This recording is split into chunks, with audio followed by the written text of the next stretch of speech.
இந்தியாவின் எரிசக்தி தேவையை தீர்க்கவும் உலக அரங்கில் நம் நாட்டின் அணுசக்தி பலத்தை உச்சத்திற்கு கொண்டு செல்லவும் ஒரு வரலாற்று சிறப்புமிக்க பிரம்மாண்ட அணுசக்தி ஒப்பந்தம் ஆஸ்திரேலியாவில் அரங்கேறியுள்ளது. மெல்பர்ன் நகரில் இந்திய பிரதமர் நரேந்திர மோடியும் ஆஸ்திரேலிய பிரதமர் அந்தோனி அல்பனீஸும் நேருக்கு நேர் சந்தித்து பேசிக்கொண்ட அந்த தருணம் ஒட்டுமொத்த சர்வதேச அரசியலையும் உற்றுநோக்க வைத்திருக்கிறது. உலகிலேயே மிக அதிக அளவில், அதாவது சுமார் 28% யுரேனியம் தாதுக்களை தன் கைவசம் வைத்திருக்கும் ஆஸ்திரேலியா இனி தங்கு தடையின்றி இந்தியாவுக்கு யுரேனியம் சப்ளை செய்ய அதிகாரப்பூர்வமாக பச்சை கொடி காட்டியிருக்கிறது.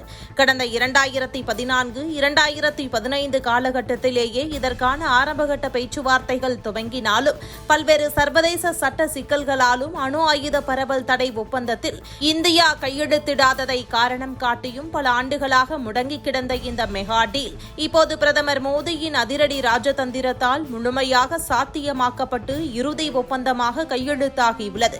இந்தியா போன்ற ஒரு அசுர வேகத்தில் வளரும் பொருளாதார நாட்டிற்கு தங்கு தடையற்ற மின்சாரம் என்பது மிக முக்கியமான உயிர்நாடி. அதிலும் குறிப்பாக 2047க்குள் 100 கிகாவாட் அணு மின்சார உற்பத்தியை எட்ட வேண்டும் என்ற இந்தியாவின் அசாத்திய இலக்கிற்கு இந்த யுரேனிய வரத்து ஒரு மிகப்பெரிய அணு ஆற்றல் பூஸ்டராக அமையப் போகிறது.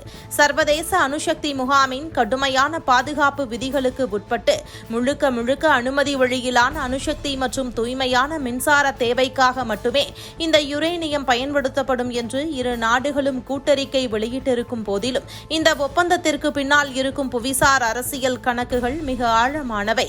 குறிப்பாக இந்தோ பசிபிக் பிராந்தியத்தில் சீனாவின் ஆதிக்கத்தையும் ராணுவ அச்சுறுத்தல்களையும் முறியடித்து ஒரு பலமான பாதுகாப்பு வளையத்தை உருவாக்க வேண்டும் என்ற நோக்கில் இந்தியாவும் ஆஸ்திரேலியாவும் தங்களின் உறவை அடுத்த கட்டத்திற்கு எடுத்து சென்றுள்ளன.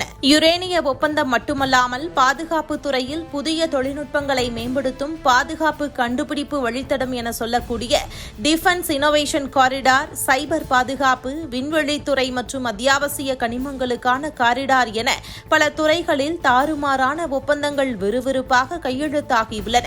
இந்தியாவின் ககன்யான் மனித விண்வெளி திட்டத்திற்கு ஆதரவாக கோகோஸ் தீவுகளில் தற்காலிக விண்வெளி கண்காணிப்பு மையத்தை அமைக்கவும் ஆஸ்திரேலியா ஒப்புக்கொண்டுள்ளது இந்தியாவின் விண்வெளி பாய்ச்சலுக்கு கிடைத்த கூடுதல் பலம். மேலும் உச்சிமாநாட்டின் உச்சகட்டமாக மெல்பர்னின் மார்வெல் ஸ்டேடியத்தில் திரண்ட 30,000க்கும் மேற்பட்ட இந்திய வம்சாவளியினர் பிரதமர் மோடிக்கு கொடுத்த ராக் ஸ்டார் வரவேற்பும் ஆஸ்திரேலிய பிரதமர் அவரை தனது நெருங்கிய நண்பர் என ஆற தழுவி கொண்டாடியதும் இரு நாடுகளின் நட்பு எந்த அளவிற்கு உச்சத்தை தொட்டிருக்கிறது என்பதற்கு சாட்சி. சீனாவின் ஆதிக்க கனவுகளுக்கு முற்றுப்புள்ளி வைக்கும் விதமாகவும் இந்தியாவின் அணுசக்தி தேவைகளை தடையின்றி பூர்த்தி செய்யும் விதமாகவும் ஆஸ்திரேலியாவுடன் போடப்பட்டுள்ள இந்த மாஸ் யுரேனியம் ஒப்பந்தம் உலக அரங்கில் இந்தியாவின் வல்லரசு பயணத்தை இன்னும் சில மடங்கு வேகப்படுத்தப் போகிறது என்பதில் எந்த சந்தேகமும் இல்லை.